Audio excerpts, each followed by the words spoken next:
The ground was still wet from the morning rain when they lowered my son's casket into the earth. 8 years old. It wasn't supposed to end that way. Nathan Briggs, 39 years old, project lead at Ridgewell Engineering, husband, father, former father now, I guess. I stood there in my dark suit, hands clenched, jaw locked, as the pastor said words I didn't hear. Haley, my wife, gripped my arm so tightly it hurt, but I didn't move. You don't move when the last piece of your heart is being buried. Leukemia. 3 syllables that wrecked our lives in less than a year. One day, he was pitching baseballs in the backyard.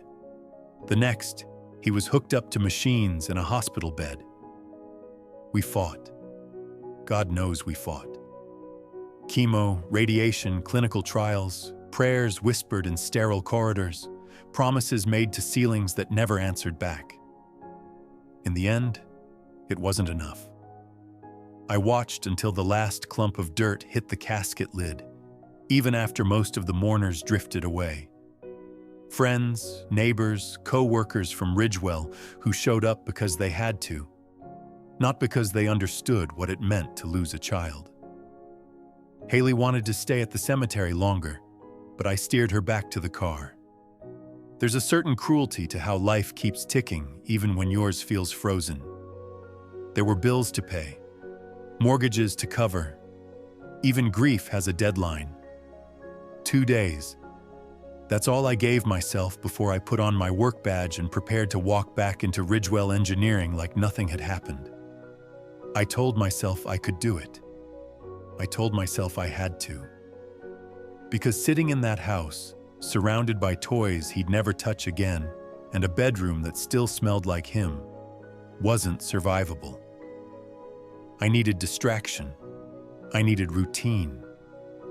I needed something, anything, that didn't remind me I was living in the aftermath of the worst day of my life. When we pulled into our driveway, Haley just sat there, staring at the house like it was a crime scene. Maybe it was. I kissed her forehead, told her I'd take care of everything. Lie number 1. The Ridgewell Engineering parking lot looked exactly the same as when I left it 4 months ago.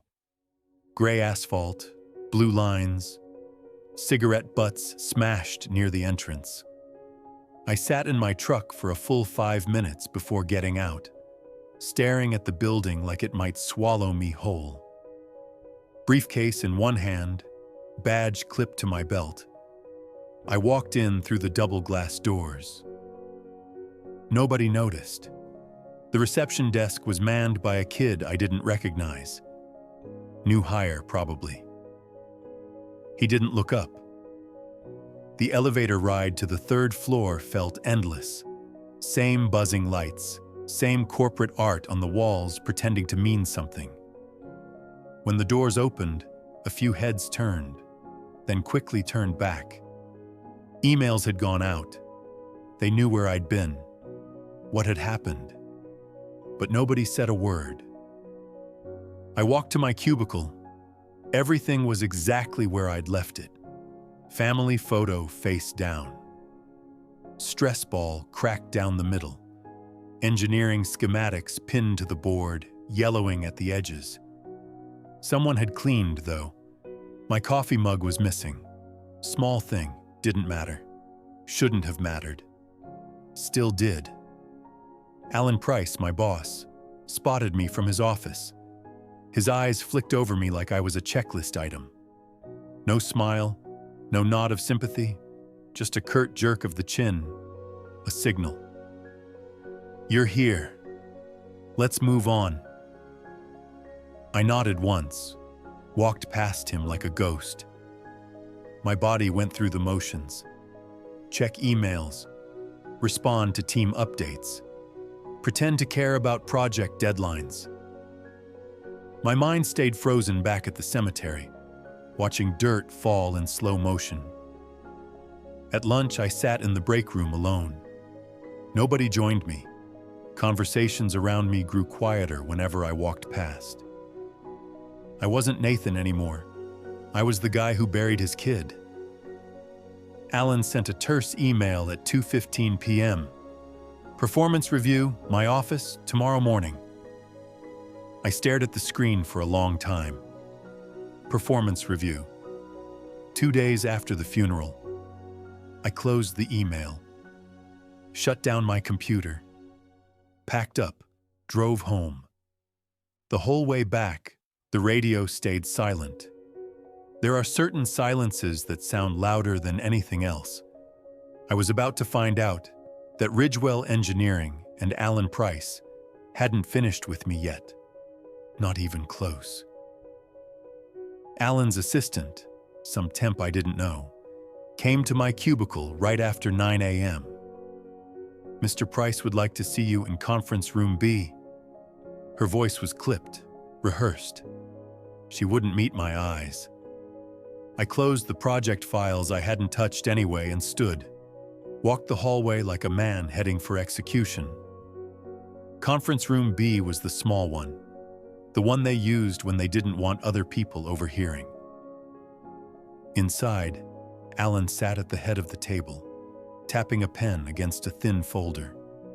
Beside him was Janet from HR, her mouth pinched tight like she'd sucked on a lemon before the meeting.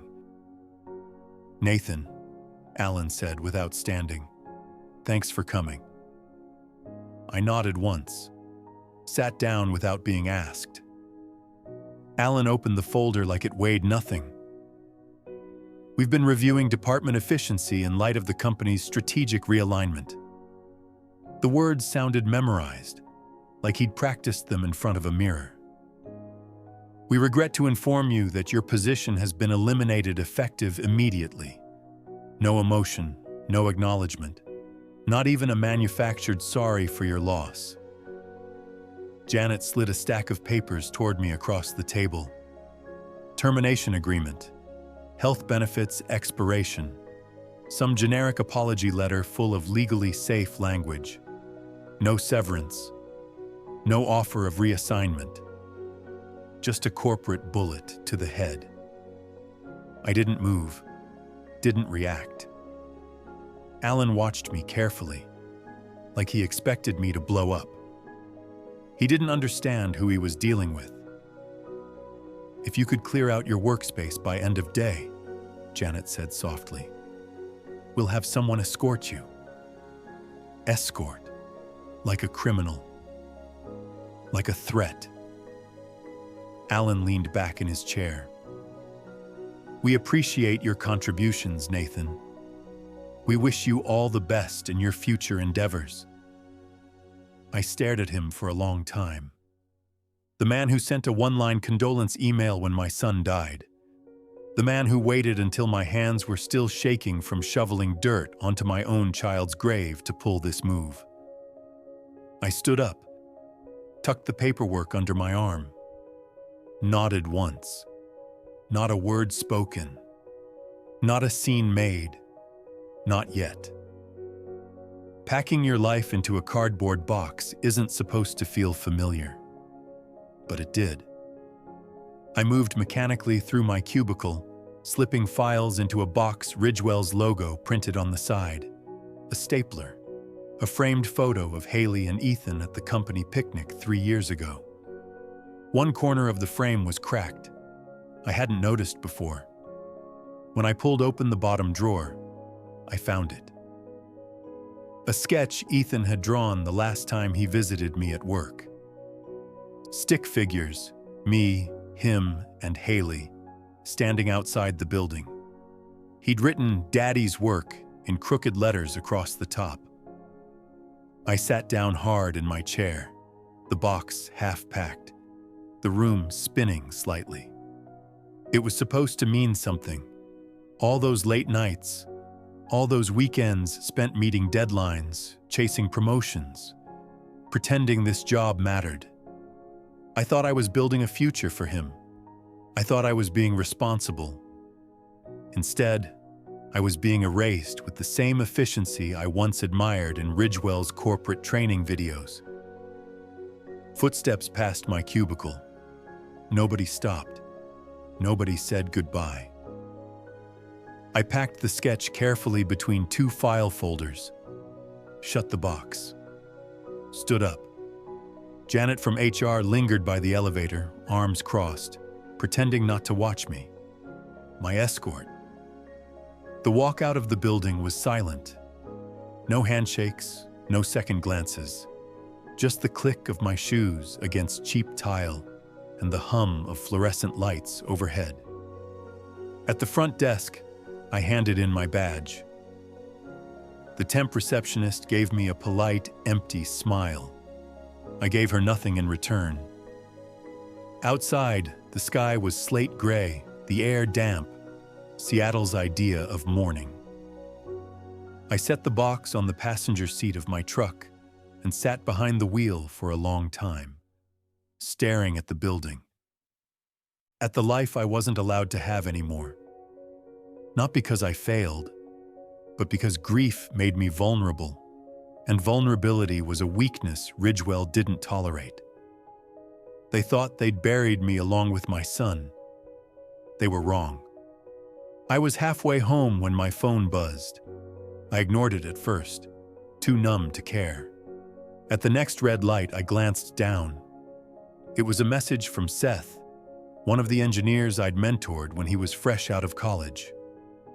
Good kid, quiet, smart enough to know when to keep his head down. The message was short. "I'm sorry, Nate. You didn't deserve that. Heard through the grapevine. Alan planned it while you were out. Used your absence as ammo. Be careful." I pulled over onto the shoulder, engine idling. Read it again. Planned it. Used my son's death, my absence, as justification. The pieces clicked into place without much resistance. The rushed meeting, the cold paperwork, the timing too perfect to be coincidence. Alan Price didn't just seize an opportunity, he engineered it. When I got home, Haley was curled on the couch, staring at the muted television. I kissed her forehead, told her I needed to clear my head. Another lie. I locked myself in the home office and pulled up Ridgewell's intranet access. They hadn't revoked my login credentials yet. Sloppy. First, I searched internal memos, found nothing obvious, just sanitized language about strategic realignment and optimizing operational efficiency. Next, I checked internal announcements and financial reports. Buried in a monthly department briefing, Alan had submitted a glowing update on cost savings initiatives, dated 3 weeks after Ethan was admitted to the hospital. 3 weeks.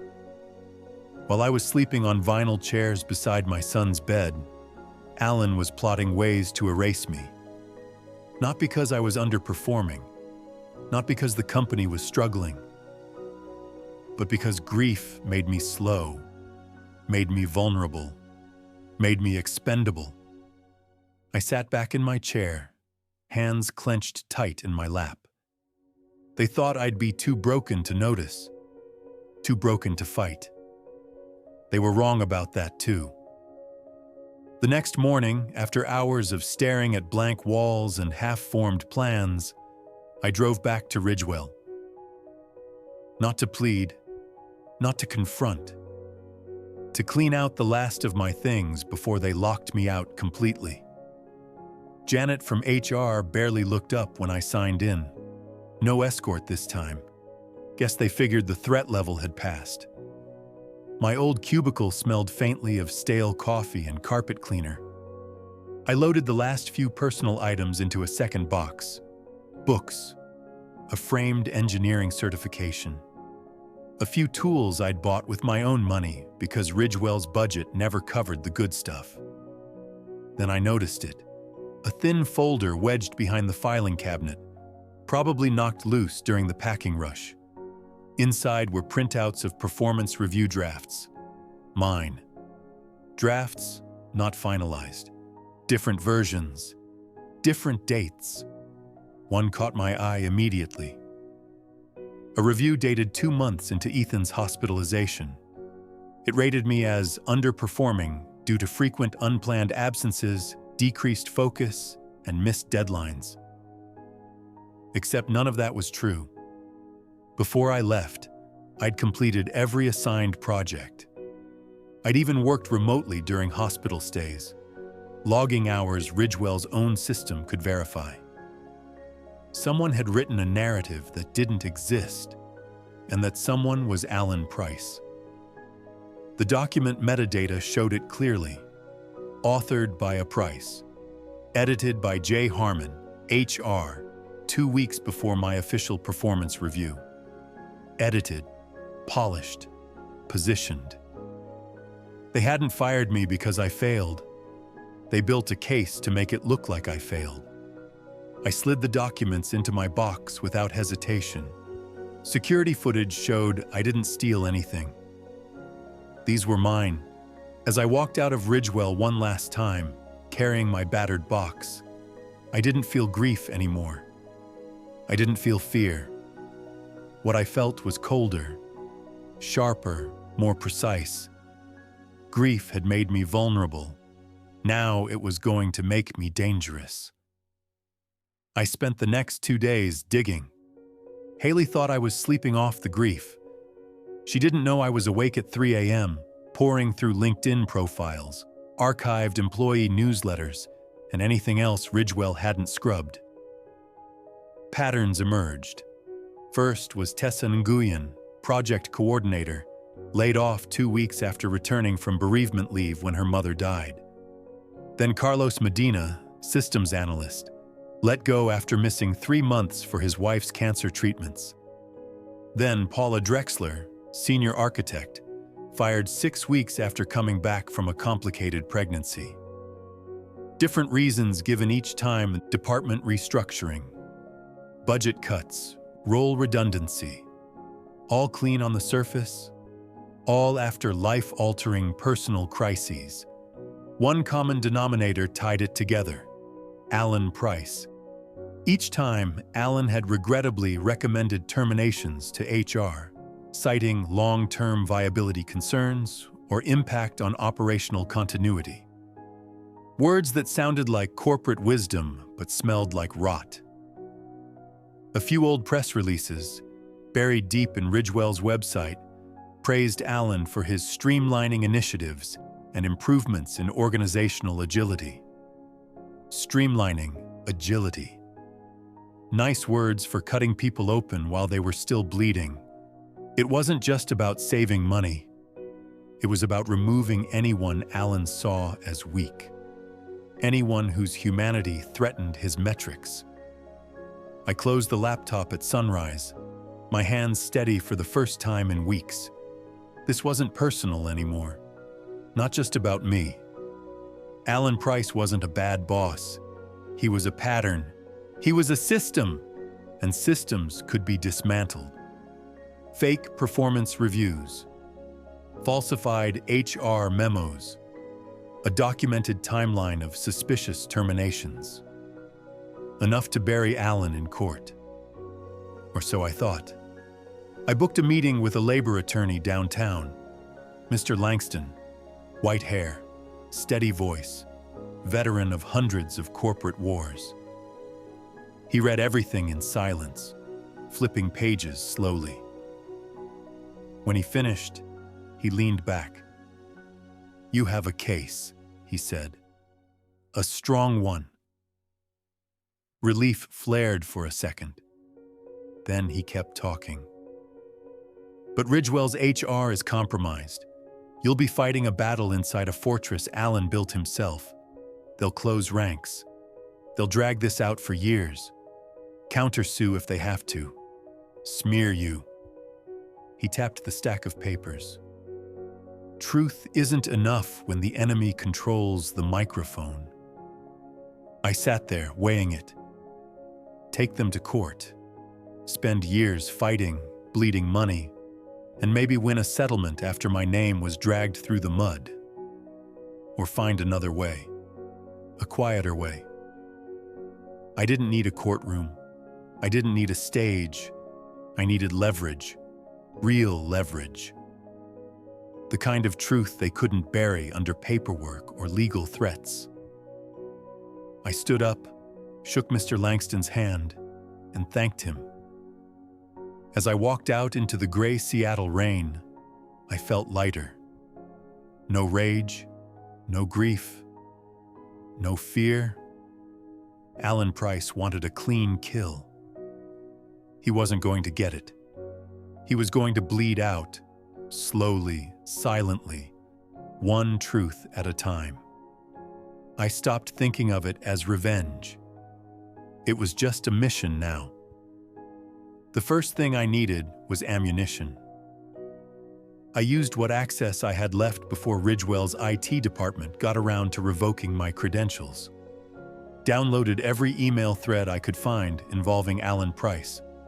Saved copies of every HR memo that mentioned organizational efficiency or streamlining objectives. Buried in the archives, I found employee surveys from 2 years back. Anonymous complaints about toxic management, sudden firings, fear culture. The survey summary Ridgewell published in their quarterly report mentioned strong leadership engagement and employee resilience. Lie stacked on top of lie. I took screenshots of everything, saved copies in cloud drives under different aliases. One encrypted backup went on a flash drive I kept on my keychain. After that, I started talking, quietly. A coffee with Seth, a few beers with Mallory from accounting, a gym meetup with Jay from IT.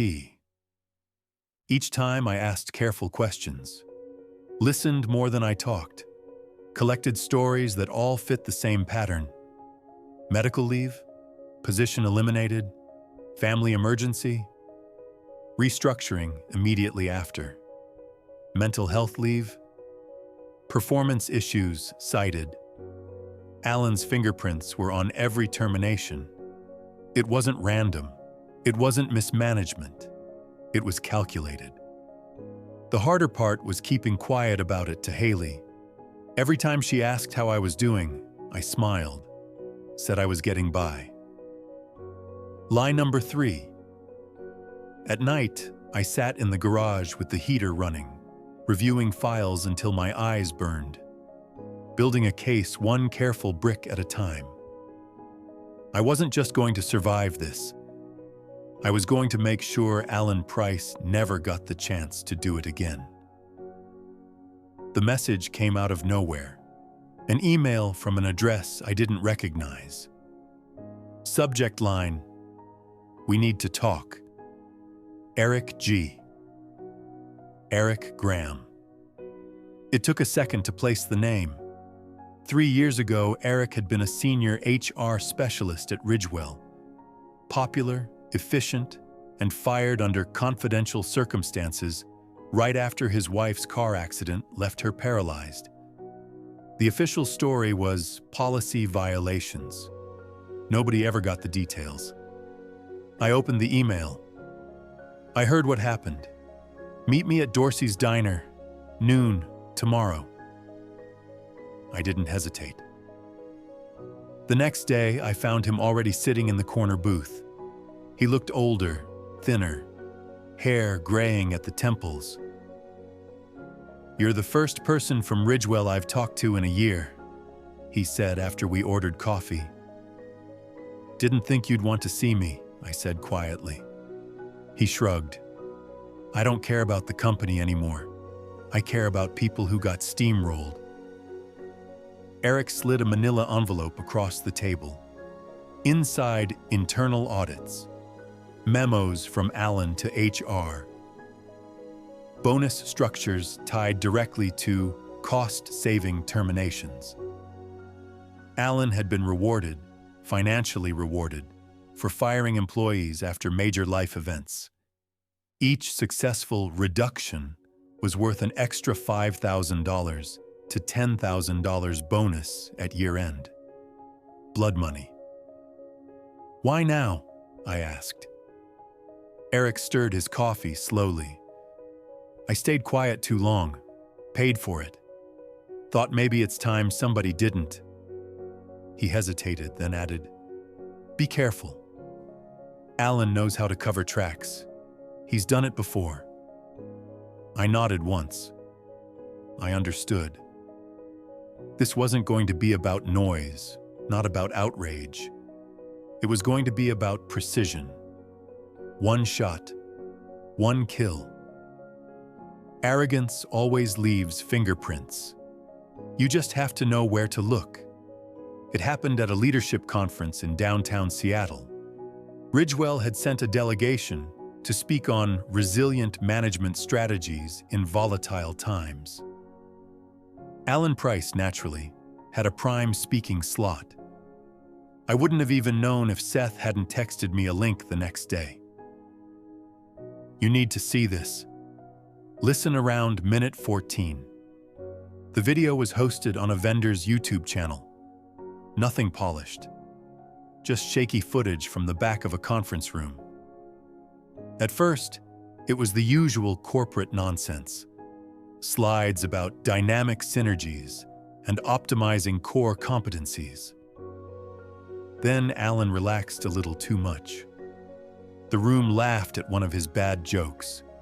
He leaned against the podium, speaking more casually. "Sometimes," he said, grinning, "you have to prune dead branches, even if it's emotional. People get attached to underperformers because of sympathy. Personal struggles, family stuff, you name it. But business is business." More laughter. "A clean cut now saves a dying tree later," he finished, adjusting his tie like he thought he'd just dropped some great wisdom. The audience clapped politely. I watched the clip 3 times. Alan had finally said it out loud, what he'd only hinted at in emails and memos. The personal struggles he treated like liabilities. The dead branches he severed without hesitation. And it was recorded. Public. Unscripted. The kind of arrogance that buries men like him. I downloaded the video before it could mysteriously disappear. I wasn't angry anymore. I wasn't grieving. I was patient. Precise. It was almost time. I met with Langston again the next morning. Spread the evidence across his conference table. Forged performance reviews. Whistleblower documents. Employee complaints. Now the conference recording. Langston leaned back, tapping a pen against his teeth. "You've built a hell of a dossier," he said. "Enough to break him?" He smiled grimly. "Enough to break the company if they're not careful." We discussed the legal strategy first. Wrongful termination lawsuit. Retaliation for protected leave. Breach of duty of care. Langston would file the claim discreetly. No press release, no courtroom fireworks yet. Meanwhile, I had another plan. I reached out to Lindsay Harper, an investigative journalist I'd met years ago at a charity event. Sharp, relentless, built her reputation exposing corporate corruption. We met in a coffee shop under the pretense of old friends catching up. I slid a USB across the table without a word. She plugged it into her laptop, watched the conference clip, the email screenshots, the memos. By the time she finished, her expression was pure steel. "How soon can you go public?" I asked. She smiled. "Give me 72 hours. Dual fronts. Legal pressure from one side, public outrage from the other." Alan Price thought he'd buried me. He didn't realize he was planting the seeds of his own downfall. The article dropped on a Thursday morning. Fired after his son's funeral, how companies punish grief. Byline, Lindsay Harper. It hit harder than I expected. The opening paragraph detailed Ethan's funeral, the timeline of my termination, and the corporate buzzwords Ridgewell used to cover it up. Then it widened the lens. Multiple employees, multiple tragedies, same ending. The comments exploded within hours. Veterans, cancer survivors, parents, all sharing their own stories of being discarded the moment life made them inconvenient. By noon, Ridgewell's corporate website quietly went offline for maintenance. By 2 p.m., Seth messaged me. "Emergency all-hands meeting. Alan's not here. Nobody knows what's going on." By 4 p.m., a screenshot leaked on Twitter. Internal memo from Ridgewell's board of directors. Effective immediately, Alan Price is suspended pending a full investigation into recent allegations. No denial, no spin. Alan was radioactive now. That evening, financial news sites picked up the story. Ridgewell shares dip amid wrongful termination scandal. Shareholders didn't care about Ethan. They didn't care about Tessa, Carlos, or Paula. But they cared about money. And now, Alan was costing them money. By Friday morning, Ridgewell's PR team issued a statement full of buzzwords about values and community and deep concern. I didn't read past the first line. I didn't need to. The machine Alan built, the one he sharpened on the bones of grieving employees, was collapsing under its own weight. I hadn't raised my voice, hadn't thrown a punch. I just let the truth speak. And the truth was louder than anything Alan Price could have screamed. The settlement came faster than I expected. Ridgewell wanted it quiet, wanted it sealed, wanted me to disappear without setting foot inside a courtroom. The number they offered was more than fair, more than I would have even dared to ask for a year ago. I signed the papers without hesitation, not because I wanted their money, because I wanted my time back. The life Alan tried to steal, I was going to build it my way. I didn't apply for another corporate job, didn't polish my resume or beg for interviews. Instead, I filed paperwork for a nonprofit, Ethan's Light Foundation. Mission statement: helping grieving parents navigate workplace discrimination, legal resources, mental health support, emergency grants to cover bills when employers turned cold. I rented a small office downtown, hung Ethan's drawing, the stick figures, the crooked letters, on the wall above my desk. Some days were harder than others. Some mornings I still woke up expecting to hear his footsteps in the hallway. But there was a peace now. Not because justice was perfect. It never is. But because I didn't let grief hollow me out. I didn't let Ridgewell or Alan Price define the end of my story. I rebuilt it, brick by brick, in my son's name. The cemetery was quiet that morning. Thin clouds pulled across the sky, the early light turning the headstones silver. I parked at the edge of the lot and walked the gravel path I knew by heart. Ethan's grave was simple, his name carved clean into the stone.